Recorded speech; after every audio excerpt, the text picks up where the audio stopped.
Hey, it's your buddy Tim Schillback with another Watcher of Realms video. And today I'm going to do a little something different. We're going to do our GvG matchup. Since it's the first time we have ever made Overlord, if you can see over here, we actually are in Overlord for the first time. And how would what I consider a seemingly regular guild, I mean, we're, late game for sure, but we're not an elite group of players. How would a regular guy like myself do in Overlord GvG? Let's stick around and find out.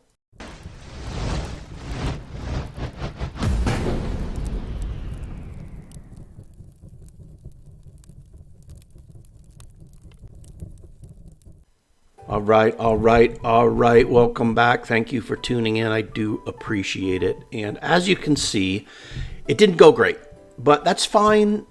It's Overlord, guild v guild. The top 0.5% of the teams actually are in Overlord, and I honestly think it was a bit of a mistake for us to make it. I think we just happened to get teamed up against some teams that were either in transition or something happened, but we won our last two battles, made it into Overlord, and are getting pretty soundly trounced. You can see it's almost over. The team has basically mathematically eliminated us from the win, which is fine. But I can tell you, and I was pretty happy, that I was 5-1 with my defenses. And the interesting thing is, all 6 teams attacked this group, and they all attacked with the exact same demon soldiers. And it looked to me like the similar timings. I mean, I've watched every one of them to figure out what the change was, but for some reason this guy was able to beat me and everyone else lost. You can see some of their level 100s with some pretty impressive tags on their gear. We're not able to get that done, and you can imagine what that looked like. It was Pharaoh guards and flyers, and it just didn't work. So what I figured we'd do is, since I've already attacked, I figured we'd just kind of go through my attacks and figured out what worked and what didn't, and try to find out, learn together and see if what we can see. And let's see. So here's my first win. I believe I copied Be Good on this one, and it's sort of a swarm team. There's a lot of that goes on. Although, no, this is a rare archer team. So this is, send out the legendary tank. The rare archers with their extended range are able to take out their Praetus. And then 2 healers come in and keep everyone alive while we necro, or I don't even think I had to use the necros. I think the dogs just come in. Since he's pretty much overwhelmed right there, they don't have much damage left, and the dogs are able to make it in. So, this tile here, if you're going to put anybody in that tile just south of the tank, is in jeopardy. So you want to make sure that you get some good HP on that champion if you can. And then here's another one that I believe I took again from Be Good. Shout out to him, obviously a great GvGer, and very similar strategy where, but we do actually go in with some shadow assassins and wipe out their tanks. And again, the only real DPS coming from this team is Hatsuit, and she doesn't quite have enough to get everything done. And then here come the necros, and but I don't think I needed them. I think that between the healers and everyone else, everybody just runs in, which is another W. And I will show, I was 6-2. Excuse me. I was 6-2. Excuse me. I was 6-2, and I'll show you both the losses. One of them was a loss based on me putting the wrong champions in at the wrong time. So I beat this guy twice. Same thing. I think I just auto battled it. And this will be very similar to that second group where we just go in. We send in a Necro just to bait all the alts, but you can see the Necro is attacking Evelyn here.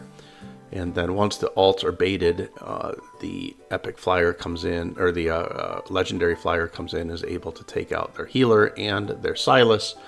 And then it's pretty much over from there with another tank and another healer. And then we'll send in the Shadow Assassins to do their work. And Sargok is timed out on his ult, and we waltz in pretty easily without even using another tank or the second Necro. So that was a good W, and we will take it.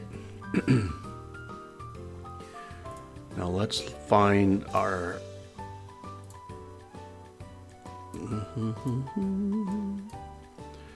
Now let's go to the next cluster. I don't think I made it down too many clusters here. No, didn't attack him. I believe. Okay, so here's the one I lost. So let's see how this went. I believe. Yeah, this is a Maw attack where I wanted to bring healers and I accidentally brought Necros. I don't know if you've ever made that mistake, but their tile looks a lot like the healer. And I accidentally dropped one of the Legendary Flyers instead of two. I mean, it was just a complete mess. And I should have probably just gave up immediately on this one, but I let it run hoping I could pull something out, which I couldn't.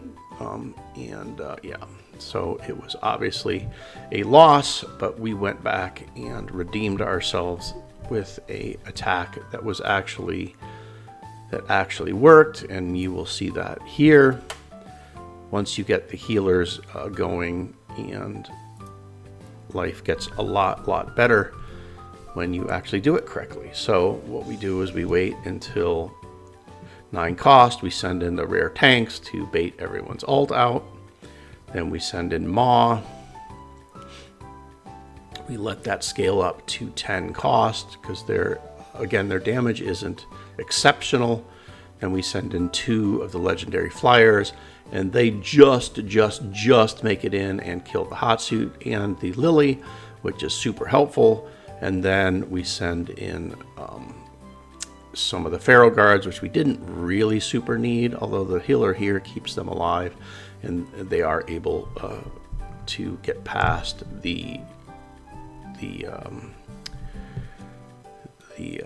what's the Poseidon there? I don't remember his name, but yeah. But we didn't need him because both the Legendary Flyers and the Maw got in, which was good. And let's see if I fought this guy. I don't believe I did. And then obviously we didn't fight that guy. Did we fight him? Okay, so here's another one I lost, but came back and did it correctly. Let's see what we did. I believe this was so I send out the tank killers to try to get rid of Toreador's unyielding, which they do. And then we send in a combination of Axe Slaughterers and Shadowcasters, but they are wiped out, and the healer doesn't do anything. And then I do the exact same thing with the Legendary Flyers. They go in and really don't do anything, although they do attack on. And the healer is just sort of following behind and waving. Not one heal went out, which wasn't ideal. And I think that's the change I made on the next one, is I figured out how to get my healers to actually heal the champions that are under attack. But we'll see that here. And okay, so here is the win. I believe it's the same team. I just changed the way. No, I did. I mod it. Okay, so we go in. We get Toreador's unyielding right there. At 10 cost, we drop in a Maw and a healer.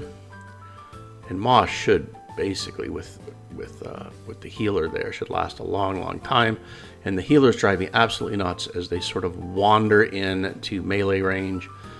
And but he is able to take out Torador, and he's able to take out, and then we just overwhelm him with Necros and Doggies, and off we go.